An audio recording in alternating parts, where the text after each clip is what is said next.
Well, let's talk about that Jesus was, looked more like me than he looked like you, Wait a minute. Hold up. No. I have a picture on my wall that disputes that entirely. He had long, wavy... He looked like Kenny Loggins, man.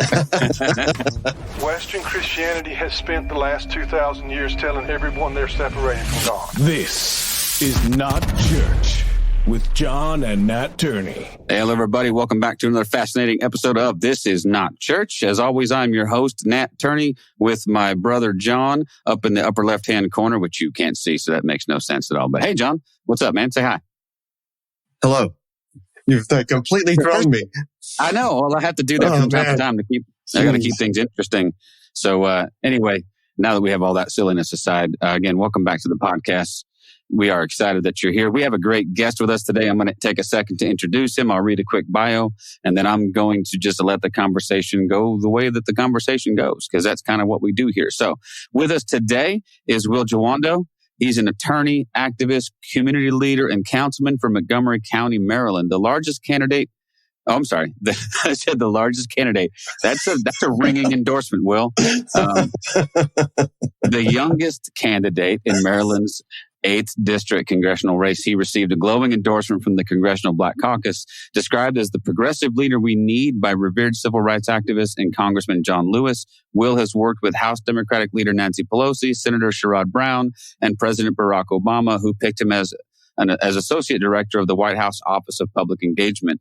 His writing has appeared in the Washington Post, The Root, and BET.com, and his work has been featured in the New York Times and New York and on NPR, NBC News, and MTV. He regularly appears on CNN's Don Lemon Tonight, CNN International's Amanpour, and MSNBC. He's also the author of a new book called My 7 Black Fathers, a young activist's memoir of race, family, and the mentors who made him whole. So with all of that being said, welcome to the podcast. Will, thanks, man. Yeah, thank you for having me. It's good to be here today. Thanks, you guys, for inviting me. Absolutely, that's great. I love that you're in Maryland. We talked offline a little bit. That's my old stomping grounds. I lived there for several years, and I was a member of the United States Air Force. I was stationed at Fort Meade, and man, I fell in love with that whole area of the world for the several years that I was there. So you live in an awesome place, man. Yeah. Well, once, and you're a Terp as well, so you're. That's right, baby. You're both welcome to visit anytime. Terp for life. I actually lived in Maryland. The one and only time that the University of Maryland won the National College Basketball Championship, and it was exciting that year with Juan Dixon and Lonnie Baxter. Man, it was good. I was actually in the desert when they played in the Final Four, and watched it while walking on a treadmill in Camp Doha, Kuwait. So it was, there you go, taking myself all the way back. But anyway. I was just going to say real quick, it's funny too, because when you started going to University of Maryland, I went to the local mall to, like, I think it's called Hat World or something. And I went in, I was like, hey, I want a University of Maryland Terrapins hat. And they looked at me like, what? On the West Coast. And they had nothing, not a thing. They got colleges in Maryland? That's what they were surprised by.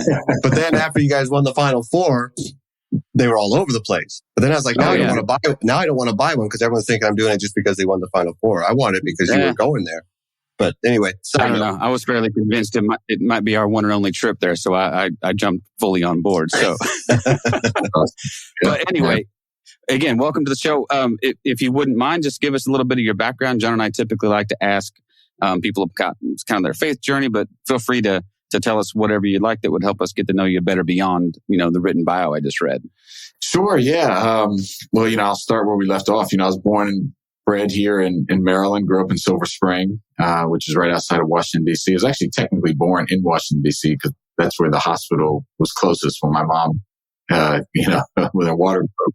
Now, and wasn't Dave Chappelle, isn't Dave Chappelle from Silver Spring? He is. Yeah. He is. Yeah, good company. All right. Didn't mean to sort of interject. No. I heard that the other day. So. Yeah, he talks about that a lot, actually. It's a real diverse community. Obviously I talk about in the book, my dad's from Nigeria. He comes over here, as many immigrants do, kind of looking for a better opportunity, fleeing a violent situation. They're just on the tail end of a civil war there. My mom was born and raised in Kansas, in a farm town, and he comes there for school. They meet. and move east to Maryland for more economic opportunity, but also more understanding of their interracial relationship. And I grew up here in a very diverse community, I tell that story in the book, but I'm a civil rights lawyer by training. I got into that work because of my deep connection to this community, but also seeing inequity and just not wanting to be comfortable with that, whether it was someone was experiencing homelessness or gun violence or, poverty. It never sat right with me. And I think that initially led me to seeking a career in public service. So, yeah, I talk about the faith journey in my book. We can get into that, but I am a Christian, and that's a big part of who I am too, as a husband and a father. We have 4 children, my wife and I, Michelle, ages 3, 8, 10, and 12. And, so we're, as you mentioned, I'm a council member, and this is a diverse community. It's 1.1 million residents I represent, majority of people of color between Black, Latino, and Asian. It's really a great place. So that's a little bit more about me. So yeah, there's 100 jumping off points there, and I'm not even sure where to begin. But let's start with Maryland and your experience there, because that's where you were born and raised. Did you notice? I think I did. My eyes were a little open.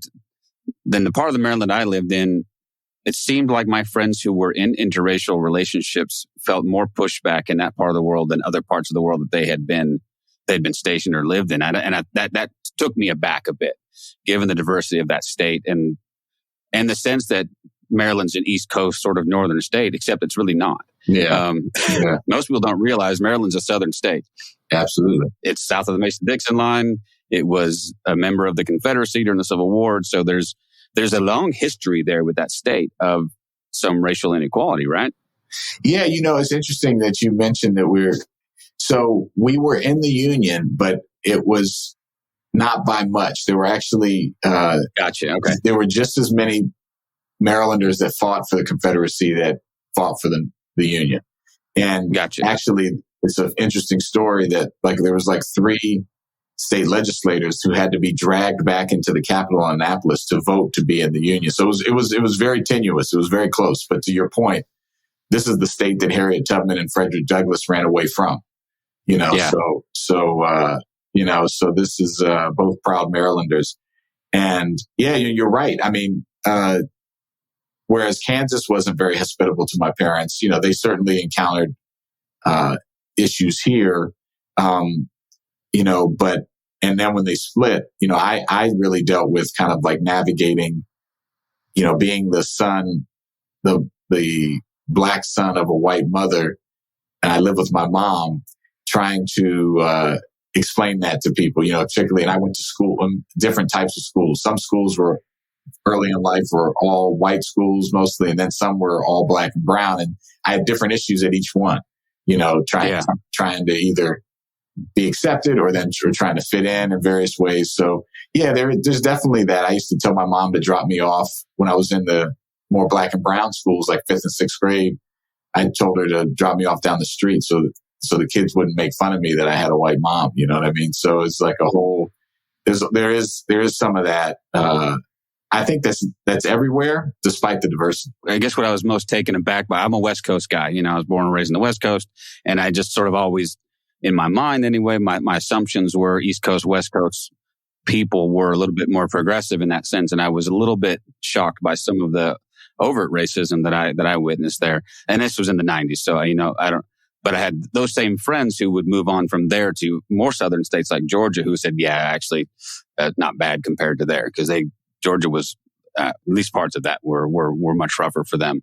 But regardless, it does seem like that issue still persists, and it still baffles me why it does. But yeah, well, some of the worst kind of racial terrorism happened in northern states. Like in New York, they had some of the worst, kind of riots when Northerners were forced to conscript and fight for the Union Army, for example. You had some really large mobs of white folks attacking Black people in the street, and so it's really, And we're in this moment now where we're fighting to tell the true history of the country, and I think you're right, though. I think most people still don't understand this is not just isolated. It certainly could be worse and much more insular in some places in the Deep South, but it was everywhere.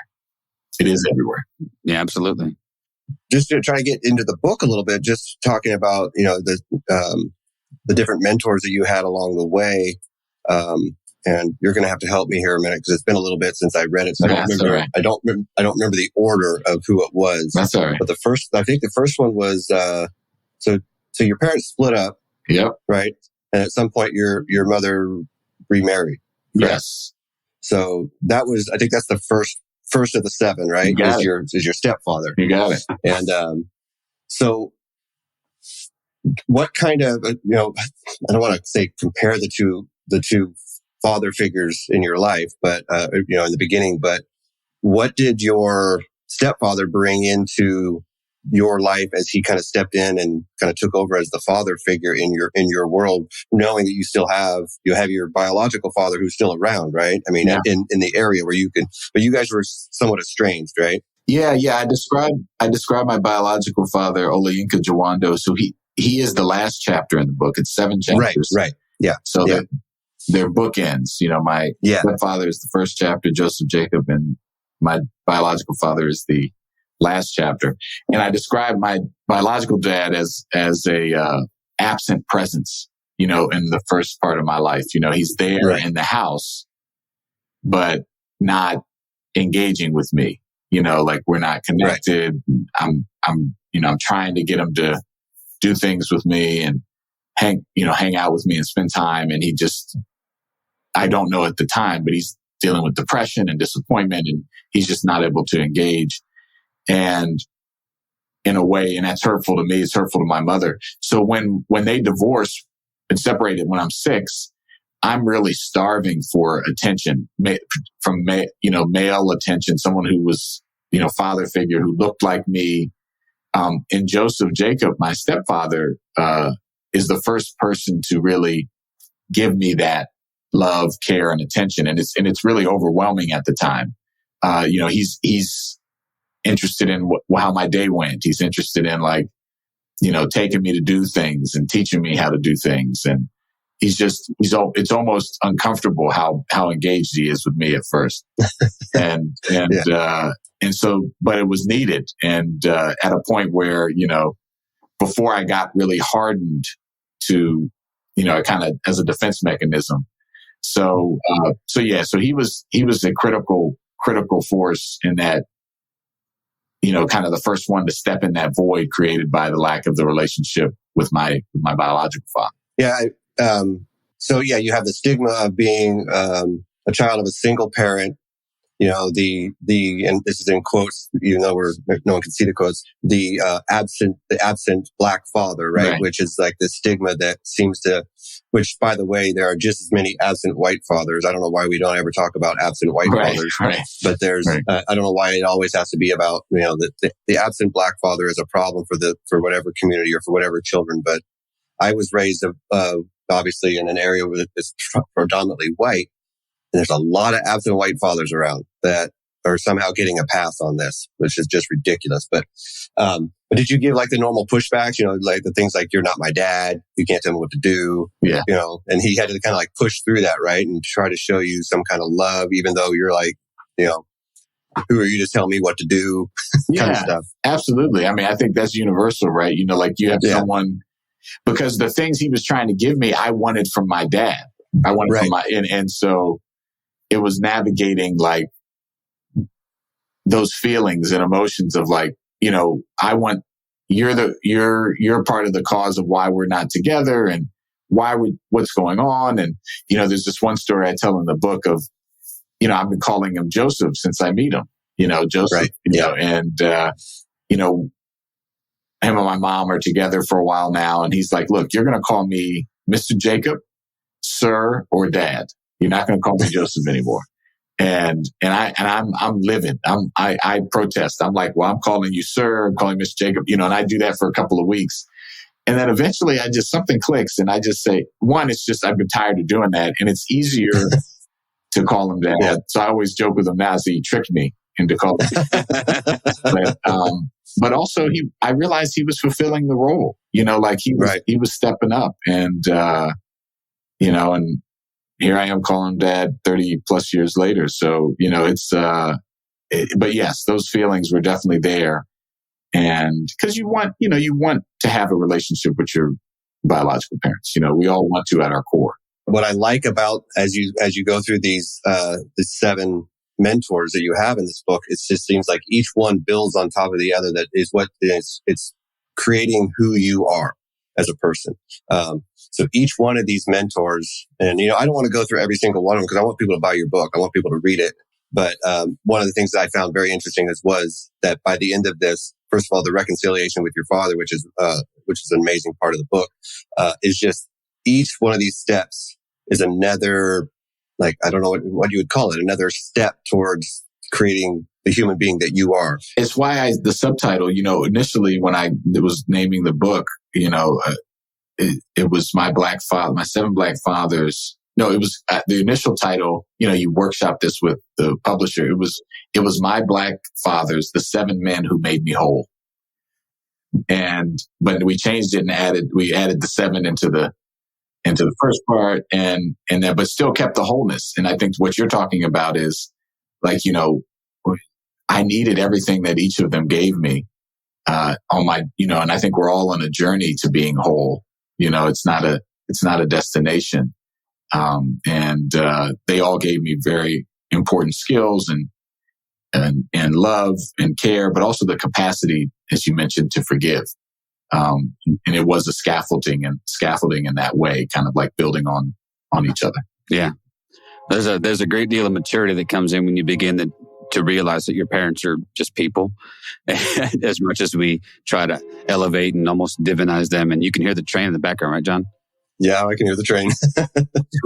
I'm on the wrong side of the tracks, man. I am currently on the wrong side of the tracks. But that was a reckoning I bet it's a reckoning for most of us at some point when we realize that our parents are not the superhumans that we imagined or wanted them to be. It's a necessary step towards forgiving them for the mistakes they made. And you have kids. John and I both have kids. Hell, I have grandkids now. So, I look back on my life as a father and go, Jesus, I don't have regret. I don't do regret, but there are definitely things I would go back and do differently, man. And I hope they have the same level of grace for me that I now have for my parents, who I know did their best. Just leafing through those parts of your book, I can see them building on each other and each of those people adding something that was necessary to your growth. At what point then did public service and or politics enter into the picture for you, where you thought, hey, this is where I can serve my community the best, or maybe in the most profound way? Yeah, one of the most gratifying parts of this book writing process, and now that it's been out for a couple of months, is that it's another way to have impact and to try to improve people's lives. It's kind of a hearts and minds. My day job is I'm trying to fix policies. I'm trying to, pass funding for after school programs and, do all the things, the things that we do in government. And I spent much of my professional career doing that on Capitol Hill and the White House and things. But this is really another way to kind of approach changing how people see themselves, see the world, see the people who have been, mentors, mothers, father figures in their lives, and then be that for somebody else. And so when you say, how did I get to public service? It's really kind of a function of this story. In the introduction of the book, I talk about my friend Kalfani, who I meet in 5th grade, and he's like better at everything than me. He's a better basketball player. He's, cool kid. He's a better student. And he really takes me under his wing. And we become best friends. And he helps me develop my love of basketball, which also was a key entry point to me into an authentic kind of Black American life, that using basketball as a vehicle. And he unfortunately loses his life to gun violence when we're coming out of high school. And that has stuck with me since that happened, that it forced me to analyze what were the reasons that I had a different outcome than him, And I came back to it was like, he didn't have these mentors, these father figures in his lives. He didn't have an after school program. His mom worked 2 low wage paying jobs, cleaning houses and as a night nurse, so she couldn't be around. His dad was not in the picture. The transportation system took her 2.5 hours, his mom, to get to and from her job to home. What if we had a way to get her back and forth quickly? So I realized it wasn't that I was better than him or he was worse than me. It was access to opportunity that had a big role to play. I talk about this distinction in the book of a destination kid versus the decision kid. Calfani was a decision kid. So every day when the bell rings at 3, he was deciding where he was going to go. There was no program. His mom was working. And some days he made a good decision. Some days he made a bad decision. But I was a destination kid. I went to my mom's job every day. And thankfully, her CEO let me go there. I actually encountered 3 of my 7 fathers at this job. My stepfather, who's the printer at this newsletter publishing company. My mom's the production manager. And then a reporter, Jay Fletcher, who's there. And then Dean Samwuya, who's the IT manager, takes me to Nigeria for the first time. Not only do I have a place to go, I meet these amazing people who influenced my life in a major way. And so when I realized the disparate opportunity, I think everything I've done since is trying to fix for that, to make opportunity more accessible to everybody, because I think about Calfani and people like him and others who have suffered from, a lack of opportunity. Whenever I talk to people about issues of politics and policy and stuff, this is where I seem to find some common ground with folks. If I can get them to admit, and, if my son is listening, he and I have gone head to head on this a few times over the years because he doesn't see his own privilege, and I'm like, boy, let's just talk about opportunity. Let's just talk about the opportunities you had growing up that so many people don't have. The fact that, your mother and I both worked in jobs that were flexible and allowed us to be home and go to all of your sporting events and be involved as much or as little in your life as we wanted to be. Your opportunity to go to college, pretty much the college of your choice, and not worry about how to pay for it. It was just opportunity on top of opportunity. And I'm like, that's the disparate part of this. It's not that some people have been handed things. It's that some people have just had access that others haven't had. Yeah. And if there's a role for government to play, and I'm dubious at best about government in particular, but I think at the heart of it is the leveling the playing field of accessibility to things, right? Giving people options and choices. And then obviously if they make those, what I get tired of is hearing from people, usually who look like me, that America is a land of opportunity and all you have to do is just go out and grab it, when that's an oversimplification, at least in my view. So from your standpoint as a policymaker, as somebody with their hands on the wheel of government, what would you say are some of those things, some of those levers we can pull to make maybe even that playing field a bit? Yeah. It's a great question. I mean, I think one thing we have to understand that it's never been even.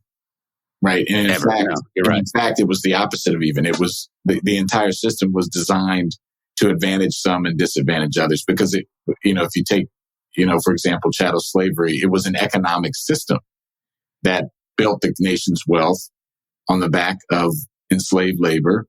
And fundamentally core to that system, not only was it an economic system, it was a social system that denied the humanity and intelligence and value of a certain set of people based on race.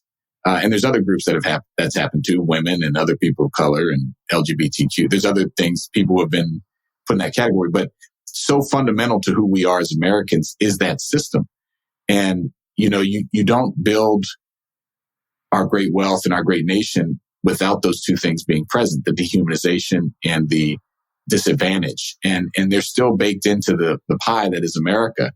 And so, it's when people say, I never forget, Lyndon B. Johnson, when they passed the Civil Rights Act of 1964, he said in the speech, a Texan, you're in Texas, he said, you don't bring someone who's been in shackles up to the front of the line of a race and say, go ahead and compete, with someone who's been, who has not been shackled.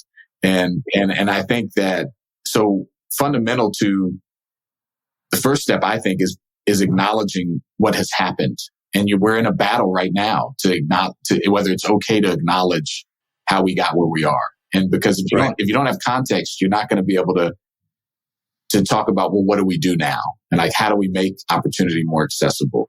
Because if you just say, well, all I have to do is just give people the same thing now. No, it's not. That's not true, because you've had hundreds of years of denying things to people. So I think that is really important. And we're kind of in a point now where, unfortunately, we're very divided on that history and what has happened. We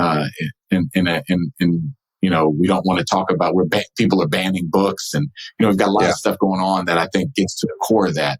Because I think if you don't get that part right, it's hard to take the steps necessary to remediate and to really expand opportunity for everybody. And so I, as a policymaker, I see my job is to kind of helping to unearth that history and context, and then make changes to what I think the second challenge we face right now to policies is that, you hear about this big lie of the election. I think the real big lie that was perpetuated by Donald Trump and others before him and after is that if my neighbor does well or has access to something, that means I do worse.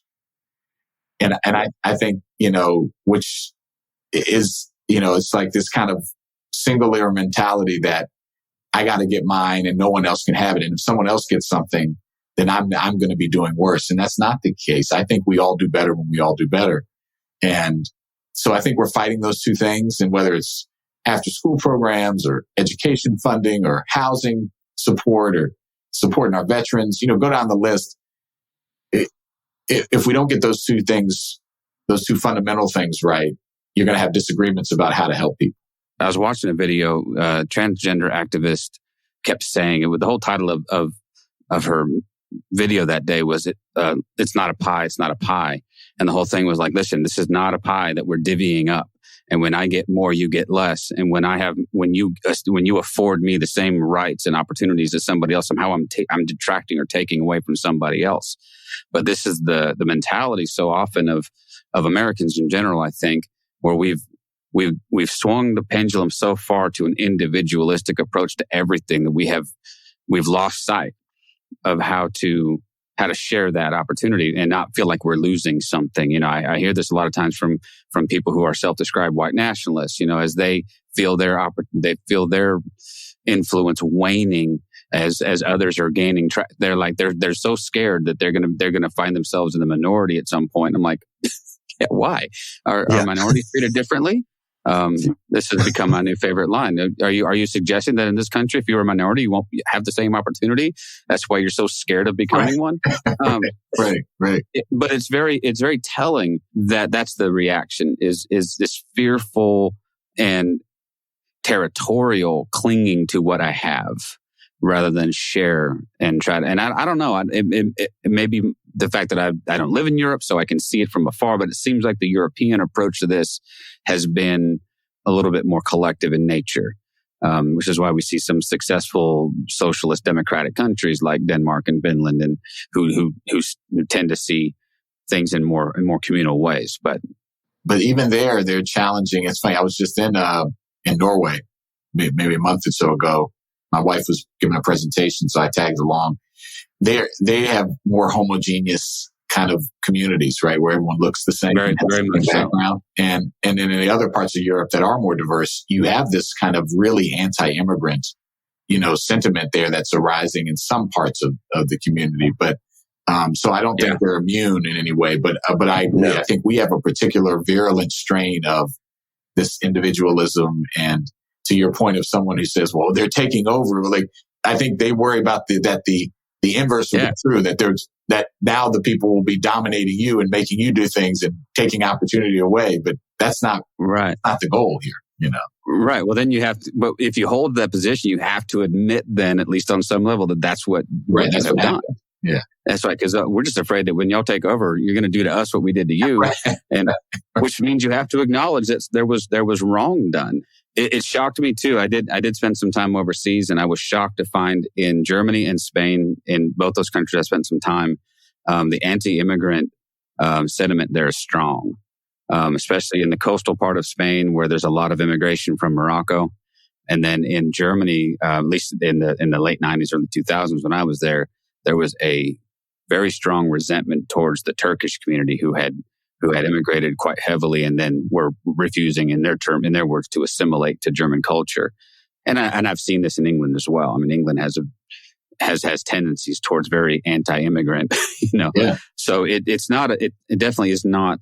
It's not unique to America. I do think that something that's baked into our national identity, though, is this individualism. Absolutely. Think of the people that, and Kristen Dumais' book, Jesus and John Wayne, points this out very, very smartly. But this whole idea of the people whom we revere are those self-made people, supposedly, which we all know is not true. Nobody's self-made. Right. Right. That's the whole point of my book. No one's self-made. I needed every one of these. We all need this support, these interactions. And the premise of my book, if there is one thesis, it's that for Black children and Black boys in particular, the interaction and engagement of these diverse set of Black male mentors, father figures, literally can save lives and provide dramatic opportunities. But it's also a universal principle. If I asked you all, who are your 7 or who are your 5, you'd be able to name the people. I would imagine. Oh yeah, that had this impact on you. Oh, for sure. Yeah. Well, and then that for good and for bad. Absolutely. Because the converse of that is true, that none of us arrive at these places. Some of us without some of that stuff negatively impacting us along the way as well. Absolutely. And so there's plenty of blame to spread around as well as credit to be given. But John and I we're blessed. I mean, we both have great parents who loved us and supported us and have had great mentors throughout our lives, people who've stepped in and added to the people that we are. And so, yeah, this whole idea, that's why this whole concept of self-made anything just sounds, it just sounds absurd to me. But, let's switch gears for a second. Let's talk about Mr. Obama, because you've had some connection with him, and we love Obama. And one I'll say this before we start. One of my great regrets. I said I don't do regret, but I do have some regrets. My time spent steeped in Western evangelical conservatism skewed my experience with Barack Obama. You know what I mean? It did not allow me to enjoy his presidency. And not that I agree with everything he ever did, but I was predetermined, or certainly predispositioned to look at him askew and be suspect. So now looking back, I'm like, good God, could we have 8 more years, please, of Obama? Just let me have a chance to enjoy it. But if you wouldn't mind, kind of tell us your story with him and how that came about and how he influenced you. Sure. Yeah. Mm-hmm. It's interesting because, he was mentoring me before I even knew who he was, or before I, and it's one of the points I think that I try to make in the book is that, all of these relationships are different. They all were for different points in time, durations. All these men are different. None of them are perfect. And as John brought up, there's other people in the book, that as well that had huge influences on me. But, I see Barack Obama for the first time when he gives this speech on the national stage when much of the country's experiencing him for the first time in Boston in the 2004 Democratic National Convention, where he's a state senator running for the United States Senate.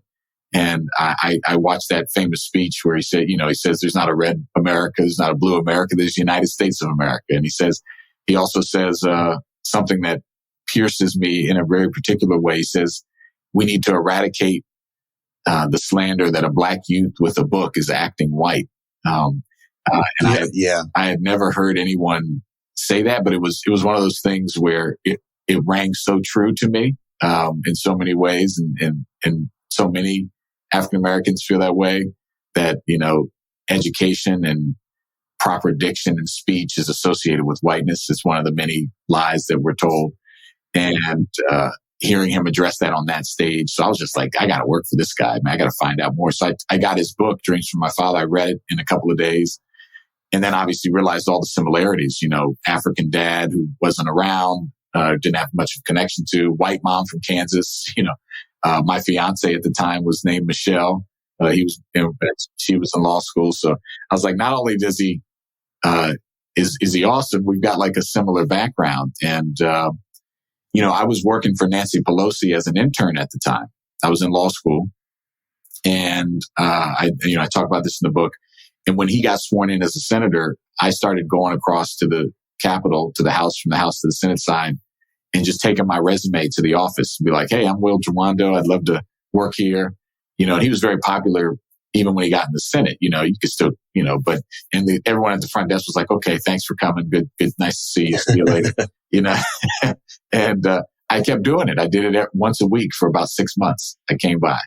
And by in the 6th month, by that time, I'm like friends with the people at the front desk. They're like, hey, Will, how's you doing? How's your mom? That kind of thing.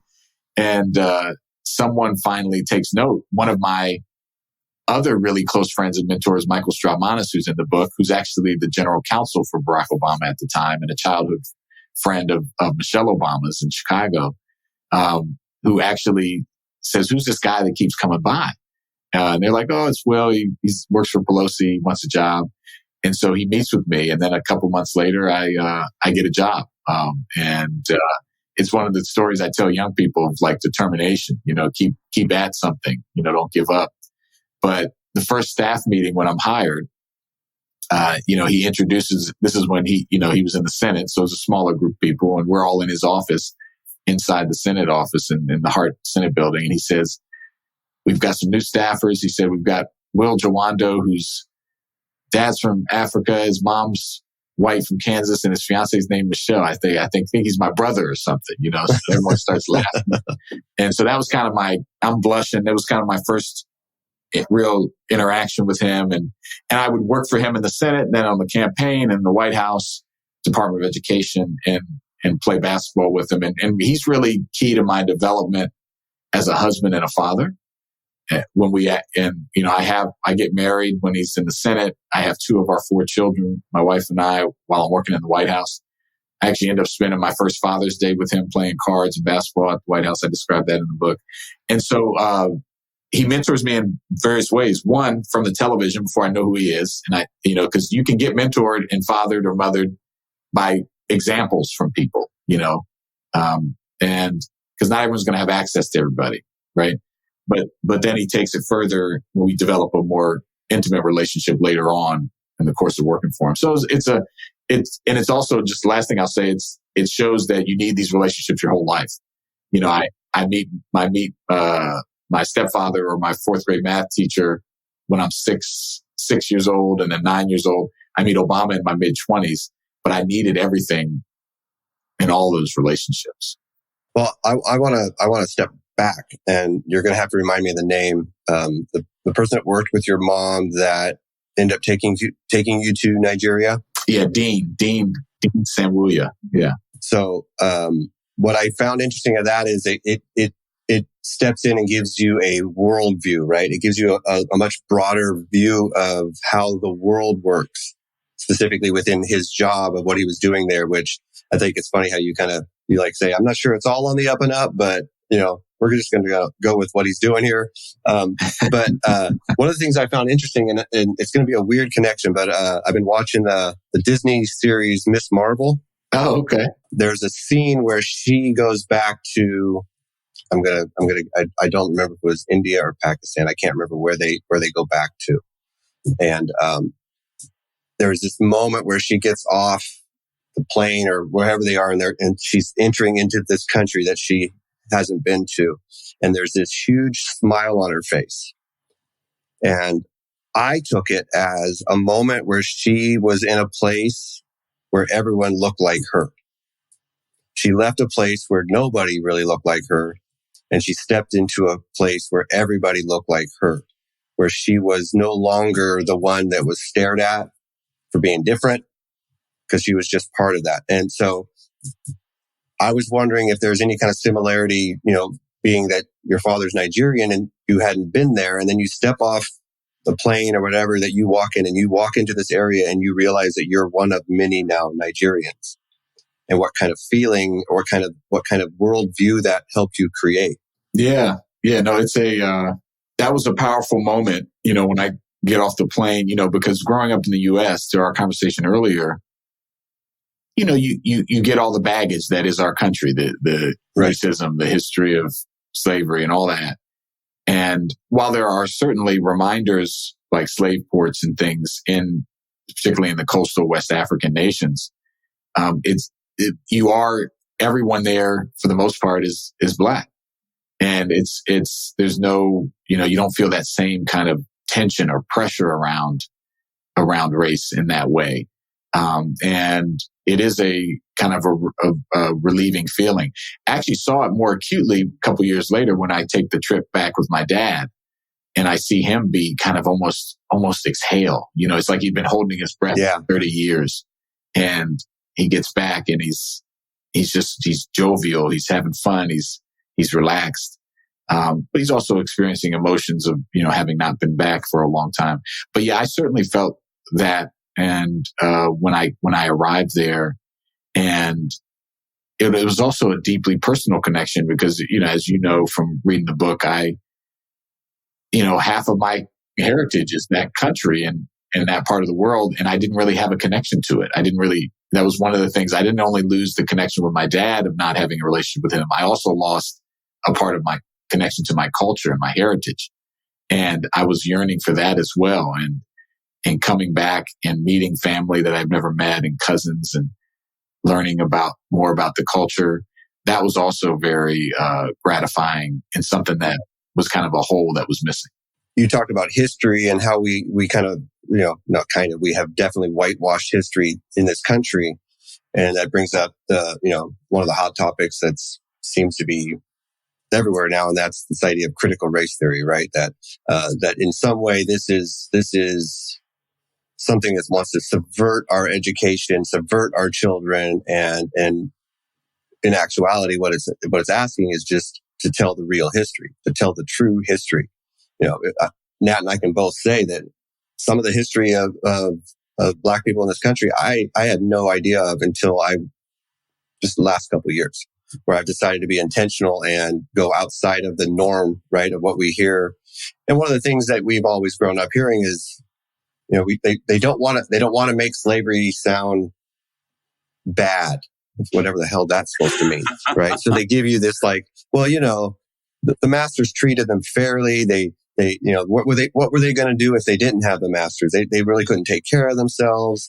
They came from a country that was, backwards. It was all this like random tribal stuff. And they in a weird way, these white masters have helped these people to become more civilized and more part of the industry, which is absolutely not true. The African nations were different than us, but very much industrial. But what has happened is we've held on to this idea that Africa is this place of like jungles and, these tribes, and no one wants to take the time to actually do the research to find out. No, that's not at all what it is. The Black Panther movie, I think, is like goes into a more like science fiction version of that, right? But you see this area that's like industrial and it's right. Big city Technology and all this, right? Yeah. Right. But in a weird way, it acknowledges that this is not an American thing. This idea of industry and having technology and all that, but we as specifically white people in this country just think that we are the only ones that have this ability to do this, right? Right. Yeah. Well, and you layer on, since we're in the This Is Not Church podcast, you layer on like we were bringing Jesus to these, we were saving them from themselves as an excuse for so much of so many atrocities, right? Yeah. And then it was Felicia Merle we had on quite a while ago, and she's the one that because I had said something like that too, right? Where we send missionaries to Africa to try to Christianize that nation. She's like, Jesus was here way before you guys, like way before. It's like, have you not read your Bible?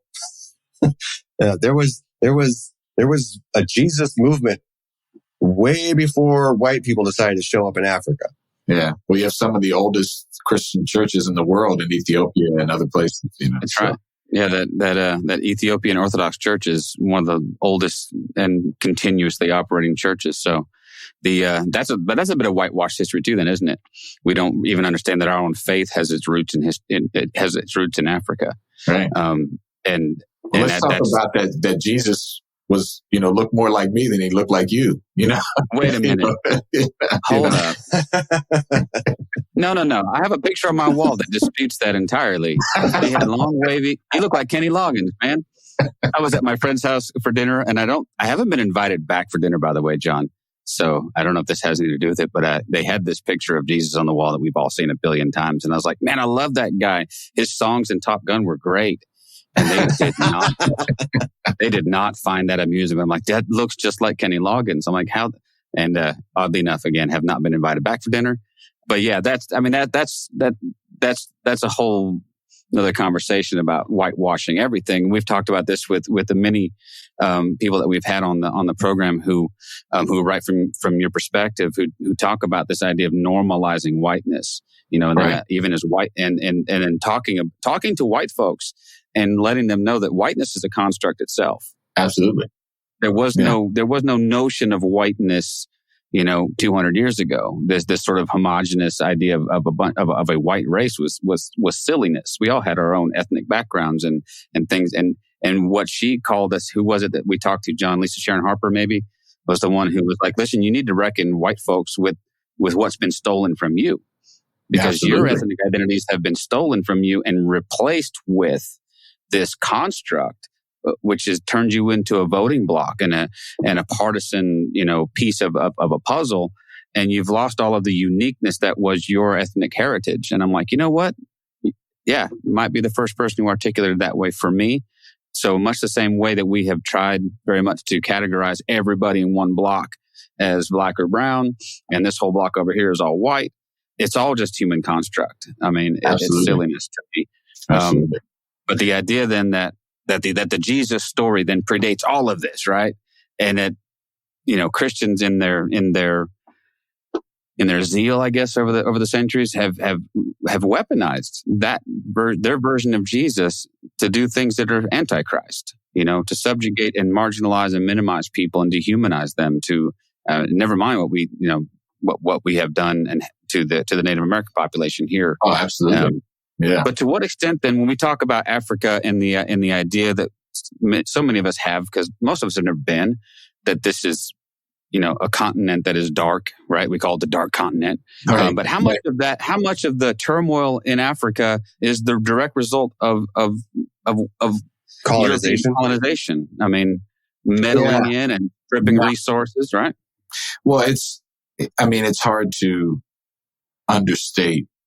it's hard to overstate the damage done by colonization, and it's really, someone said to me the other day, a year or two ago, the continent of Africa has just had a really bad 500 years.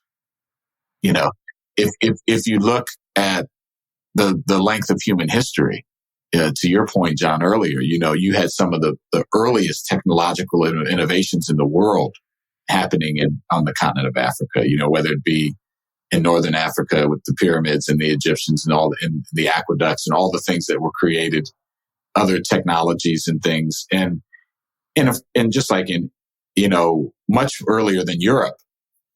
But colonization has, when you take a community's, most precious resources, their children, their men, and you do it for hundreds of years and you set up industries around it.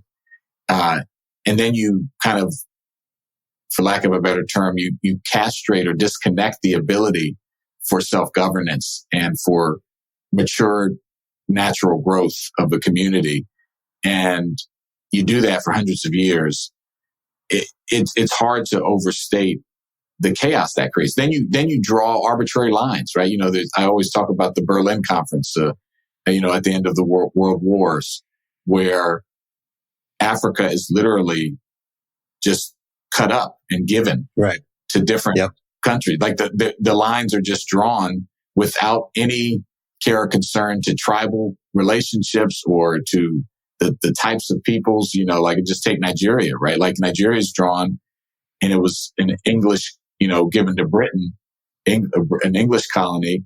But there are hundreds of tribes and ethnicities, and you have faith, part of just how the lines were drawn has created conflict, right? Oh, and so it's, there's so many, and then in the 50s, between the 50s and the 70s, then you supposedly give independence, but you just kind of walk away, and then you deprive all these resources, and there's no self-governance model. And then you have the challenges that we still see today, of, in many of the nations. So that's a whole show. I mean, it's, really, it's sad to me, because every time I go to Nigeria, there's obviously so much promise, or go to Africa in general, but there's also so much poverty and so much just scarcity. And what has happened there and here, there's internalization of the lies that have been told for hundreds of years about the lack of value and of these places. Even my own wife, Michelle, when I take her to Nigeria, which I describe in the book, she's a third generation lawyer, from a proud African-American and Jamaican family. When she even herself, when she gets to Nigeria, was surprised to see cities and skyscrapers and, technology and she was expecting to see what she saw on Tarzan, Right. Yeah. And that's how deep it is. And you brought up a really good point. And I think it's another version of whitewashing history. And that is, if I was to go to anybody and ask them what were the main fronts of World War II? They would definitely talk about the European curtain and the Pacific curtain, right? Those are going to be the two they talk about. They're going to talk about the war that pushed all the way up into Germany, and they're going to talk about the war against Japan. There was a whole other front going on in this war, and it was in Africa. And it's not talked about. I mean, you can find, like, for every 20 World War II movies, you might find one that talks about any kind of war, any kind of front that's happening within Africa, right? And so at the end of this, like you say, when they're starting to split up who gets what, right? Who gets this, who gets that? And we all I've heard plenty of stories about, what happened to Germany, what happened to the whole Eastern Europe, what ends up behind the Iron Curtain, all that, right? I've never read anything about the splitting up of African countries into all these different countries who take it over. It's just not part of the history. And if it is, it's like a paragraph. Like, and also this happened. And then we just move on from there. But the colonization happened way before that too. I mean, it was basically splitting up again what had already been colonized during all the slave trade, exactly. Right? Exactly. It was like round two, Right. Yeah. So it's like, we got to make sure to keep everyone here under our control. So let's divvy out this country, or this continent again. And, but again, it's history that isn't being taught in our schools. And if it is, it's very, very few.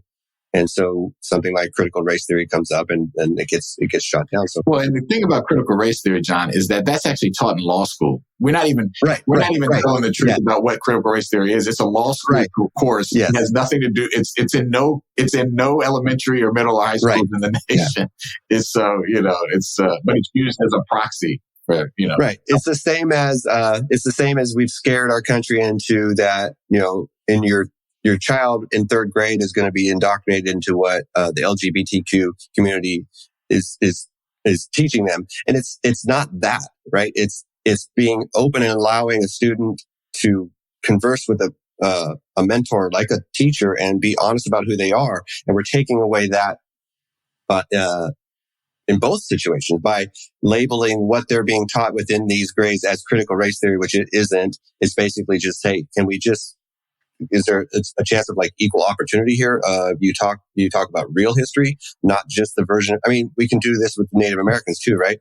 We can, we talk about the colonization of Africa, the colonization of this continent. We can see it right in front of us what colonization has done to a whole group of people that were already here. And again, within the history, and again, I just recently started learning this, what type of community the indigenous people had in this country. They had a road system that allowed them to go all over this country, from South America up into Canada, from East Coast to West Coast. There were road systems. These indigenous people knew each other. They got around, but we were taught that, they were just in these little tribal areas, and they never branched out from their small little communities, right? Yep. And it's just one over and over and over again, we're seeing the whitewash of history to the point where we're basically being lied to. One of the things that John and I have wrestled with, and I know that people inside of our religious structures have wrestled with, is our tendency to other people.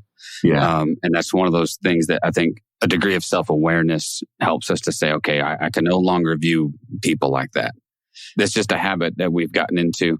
I don't know. I'm not sure if it's just a way of helping to try and preserve some of our own presumed identities. So we try to guard against that by seeking out an other. But anyway, that's just something that we've noted. Yeah. I mean, and it's always interesting, right? Like, because I think it's this dichotomy. America's greatest strength in so many ways is our diversity, right? Built over generations. Like the people have come here from all the parts of the world, right? And have made us, kind of the model, for many communities. But at the same time, you have this othering. And I think there's nothing wrong with knowing your, racial, ethnic background, embracing it. The thing is when you assign value. It's when you buy into the caste system, that some are better than others. That's the problem. Because I also think like the people who say, "Oh, I'm colorblind." No, you're not. No, you're not. And you don't have to be. That's not the goal. The goal is that everyone has innate value and their experiences are important and their heritage is important, and that you don't place one above the other. Yeah, that always seemed to be a false promise of whatever progress white folks wanted to make, is we want to get to a place where we don't see color anymore, which is just to deny the identities of all the people that you now want to turn into something else. I mean, that's silly. The only place I've ever seen that on display, and I think you can genuinely find it in children, and I just don't think they have the framework to categorize people that way. We teach them soon enough. Very young. They learn it quickly enough. But my 2-year-old it just never occurred to them. It wasn't that they were colorblind. They just didn't even know who they were, let alone to be able to compare themselves to somebody else. And certainly they had never learned that was an impediment to friendship with somebody else. Exactly. So there is a little bit of idealistic naivete that says, could we just get back to that on some level? But the color blindness thing is a false promise. It never delivers, I think, anything that comes close to equality. Certainly not when you have a system like the American system that is just too complex. We have, and the other thing I was going to mention was this, that for the white folks listening, we do have a form of amnesia in this country where we like to think that we're more progressive than we are, and that the sins of our fathers we're not repeating. But to me, that's a little bit of willful self-ignorance. It just can't be true. You can't bury your head in the sand and pretend like just because you don't see it on the daily, it doesn't mean it's not happening in the world. We can't turn a blind eye to this. And Jesus would not want us to turn a blind eye to injustice anywhere. Absolutely. So for all of y'all who don't think that Jesus is political, bullshit. I think Jesus was supremely political. Partisan, no. I can buy off on that idea. I don't care about partisan politics. But religion is politics when we get down to it. When we talk about treating people fairly and offering the same kinds of opportunities. When you see Jesus going out into the world and affording opportunities to people who had up to that time been marginalized and pushed aside, that's a very political statement, right? Yep. Absolutely. Yeah. Absolutely. Sorry, I'm off my soapbox. No. Amen, brother. Well, going back to the color blindness thing, right? So it just reminded me of my best friend when I was, I'd say, about 5. The person that I got to play, outside of my house with the most was a black kid who lived just down the road from us. And to even remotely think that I didn't notice that he was black would be stupid.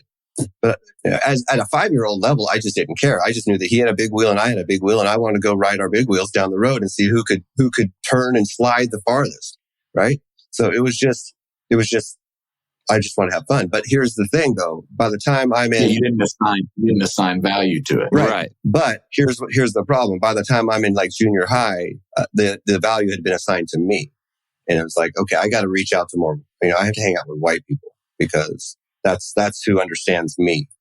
the black people, they probably don't understand me. We don't have, like I said, I'm in a predominantly white neighborhood anyway. So there weren't a lot of black or brown people in my neighborhood. So you start othering them, even though you think you're not. And that's the lie that happens over time, specifically to us white people, is that we want to hold on to that. Well, I have that one black friend, right? And so that makes me not racist, or that makes me not, look at them differently. But that's a whole different level that we have to get past. And that is, we just have to take the time to understand people and get to know them. And that works for everybody. I mean, that works for our indigenous siblings, our black siblings, the BIPOC community, the LGBTQ plus community. I did not learn to accept them in a better level until I hung out with them. Right. I don't want to sound like I'm like othering, but you got to have connections. Right. But and I get schooled a lot. Right. And I think that's the important part is, I'm going to come at this with a lot of ignorance, with a lot of bias.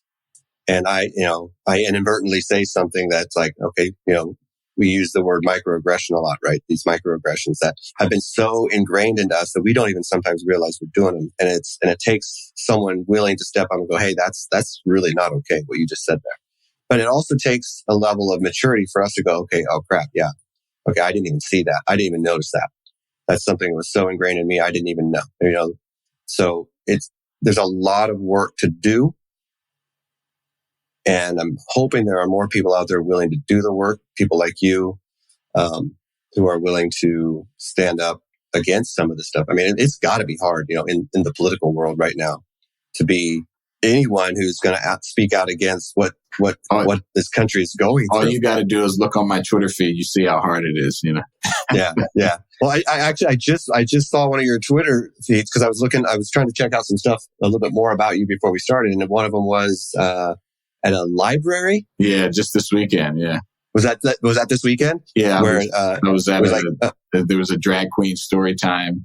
I'm lead for libraries basically, which is like subcommittee chair. So I do a lot at libraries and do a lot of story times and other things.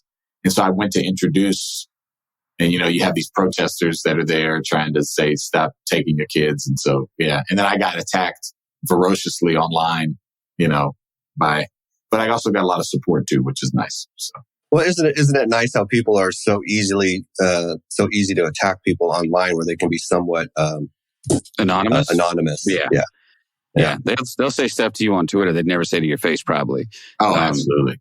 So the scary part though is because of some of the stuff that's happened in this country like we're going to pretend like it's only been in the last 15 or 16 years that this has become a problem.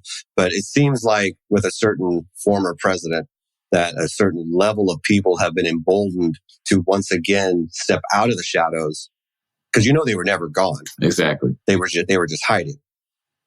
But now they feel emboldened to stand out in the light of day and say this crap. And that's the scary part. I have very rarely been like super scared of where this country is headed.